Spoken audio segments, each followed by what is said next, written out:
دو موتوں کا تذکرہ کیوں کرنا پڑا؟ آئیے دوسری حدیث دیکھ لیتے ہیں، وہ بھی صحیح بخاری کی ہے، حدیث نمبر 4454۔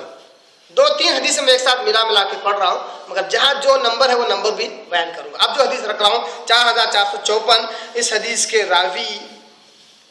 امام زہری ہیں رحمہ اللہ، وہ روایت کرتے ہیں ابو سلمہ سے، وہی حدیث جو اوپر ہے وہی سند ہے، وہی راوی ہیں ابو سلمہ۔ انہوں نے روایت کیا ہے عبداللہ ابن عباس رضی اللہ تعالیٰ عنہ سے۔ حضرت عبداللہ ابن عباس رضی اللہ عنہ کہتے ہیں ان ابا بکر خرج وعمر بن خطاب یکلم الناس، آپ حضرت ابوبکر صدیق رضی اللہ تعالیٰ عنہ آپ صلی اللہ علیہ وسلم کے انتقال کے وقت جب آئے، جس کا تذکرہ اوپر آیا کہ گھوڑے پہ بیٹھ کر آئے، دیکھا کہ لوگ جمع ہیں، کچھ لوگ رو رہے ہیں، کچھ لوگ بالکل پس مردگی کی حالت میں ایک جگہ بیٹھے ہوئے ہیں۔ آئے دیکھا تو عمر بن خطاب رضی اللہ تعالیٰ عنہ، کون؟ عمر بن خطاب رضی اللہ تعالیٰ عنہ لوگوں سے کلام کر رہے ہیں، لوگوں سے بات چیت کر رہے ہیں۔ کیا بات چیت کر رہے ہیں؟ ایک اور حدیث دیکھتے ہیں صحیح بخاری کی، حدیث نمبر 3667، 3667۔ کس قسم کی باتیں تھی عمر بن خطاب رضی اللہ تعالیٰ عنہ کی؟ کیا کہہ رہے تھے؟ فقام عمر رضی اللہ کھڑے ہوئے اور کہا یقول واللہ ما مات رسول اللہ صلی اللہ علیہ وسلم، کہتے تھے قسم اللہ کی آپ صلی اللہ علیہ وسلم مرے ہی نہیں ہیں۔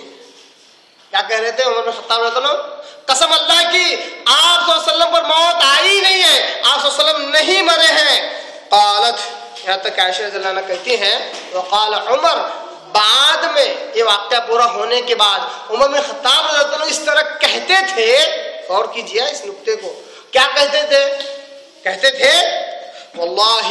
قسم اللہ کی ما کان یقع فی نفسی الا ذاک، مجھے اس وقت بار بار میرے نفس میں یہی خیال آ رہا تھا، میرے دل میں بس یہی خیال پیدا ہو رہا تھا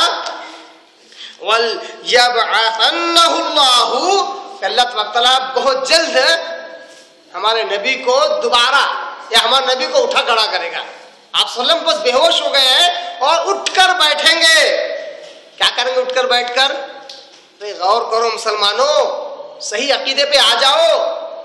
جھوٹے اپنے آپ کو اہل سنہ والجماعہ مت کہو، جس کی وجہ سے اہل سنہ والجماعہ بدنام ہو رہی ہے تم جیسے لوگوں کی وجہ سے۔ غور کرو عمر بن خطاب کے اس واقعے پر، جو کہ صحیح بخاری کے ہی حوالے دے رہا ہوں اور عربی متن کے ساتھ الفاظ کے ساتھ تمہارے آگے رکھ رہا ہوں۔ عمر بن خطاب رضی اللہ عنہ کہتے ہیں کہ بابا میرے دل میں یہ خیال پیدا ہو رہا تھا کہ ابھی آپ اٹھ بیٹھیں گے، فَلَا يَقْطَعَنَّ أَيْدِي رِجَالًا وَأَرْجُلَهُمْ، اور اٹھ کر ہر ایک اس شخص کے ہاتھ اور پیر کاٹ دیں گے جس نے یہ کہا کہ آپ صلی اللہ علیہ وسلم مر چکے ہیں۔ میرے دل میں بار بار یہ خیال پیدا ہو رہا تھا کہ جو لوگ آپ صلی اللہ علیہ وسلم کو مردہ کہہ رہے ہیں، آپ صلی اللہ علیہ وسلم اٹھ کھڑے ہوں گے اور ان لوگوں کے ہاتھ پیر کاٹ دیں گے جو آپ صلی اللہ علیہ وسلم کو مردہ کہہ رہے تھے۔ میں کہتا ہوں جاؤ، قیامت کی صبح تک تم لوگوں کو چیلنج ہے میری طرف سے، موقع دے رہا ہوں، اگر تم آپ صلی اللہ علیہ وسلم کو آج بھی زندہ سمجھتے ہو تو عمر بن خطاب رضی اللہ عنہ کی اس خیال کو پورا کر کے دکھلاؤ اور آپ صلی اللہ علیہ وسلم سے اور اللہ سے دونوں سے دعا کرو، کہو کہ نبی صلی اللہ علیہ وسلم کو اٹھائے اور ہم لوگوں کے ہاتھ پر کاٹ دے جو ہم یہ کہہ رہے ہیں کہ آپ صلی اللہ علیہ وسلم کا انتقال ہو چکا ہے، آپ صلی اللہ علیہ وسلم مر چکے ہیں۔ اگر تم میں دم ہے، تمہارے عقیدے میں دم ہے، اگر تم واقعی اہل سنہ والجماعہ ہو، حق پر جماعت ہو، تو قسم اللہ کی جاؤ قیامت کی صبح تک اللہ سے دعا کرو جو کہ ہر چیز پر قدرت رکھتا ہے۔ ان اللہ علی کل شیء قدیر، بار بار اپنی جھوٹی زبانوں سے اللہ کے اس صفت کا ذکر کرتے ہو، اللہ ہر چیز پر قادر ہے۔ جاؤ میری طرف سے پوری رخصت ہے، اللہ سے دعا کرو، آپ صلی اللہ علیہ وسلم سے دعا کرو، جتنے انبیاء، جتنے فرشتے، جتنے صالحین، سب سے دعا کرو کہ کہو کہ اے اللہ کے نبی اٹھ جاؤ، یہ لوگ آپ کو مردہ کہتے ہیں، اٹھ کر ان کے ہاتھ پہ کاٹ دو، ہم بالکل منتظر ہیں تمہاری اس بد عقیدگی کے چمتکار کو دیکھنے کے لیے، اور قسم خدا کی یہ تمہارا بد عقیدگی کا چمتکار کبھی پورا نہیں ہوگا اور تمہاری خواہش قسم خدا کبھی پوری نہیں ہوگی، کیونکہ یہ حقیقت کے خلاف ہے، یہ گمراہ فرقے کا عقیدہ ہے جو یہ کہے کہ آپ صلی اللہ علیہ وسلم آج بھی زندہ ہے اور آپ صلی اللہ علیہ وسلم کو حیاتی ماننے کا گمراہ کن عقیدہ ہے جو انسان کو جہنم میں لے کے جائے گا۔ قرآن کہتا ہے، حدیثیں کہتی ہیں کہ آپ صلی اللہ علیہ وسلم کا انتقال ہو چکا ہے، آپ صلی اللہ علیہ وسلم مر چکے، یہ نبی کی شان میں گستاخی نہیں ہے، نبی کو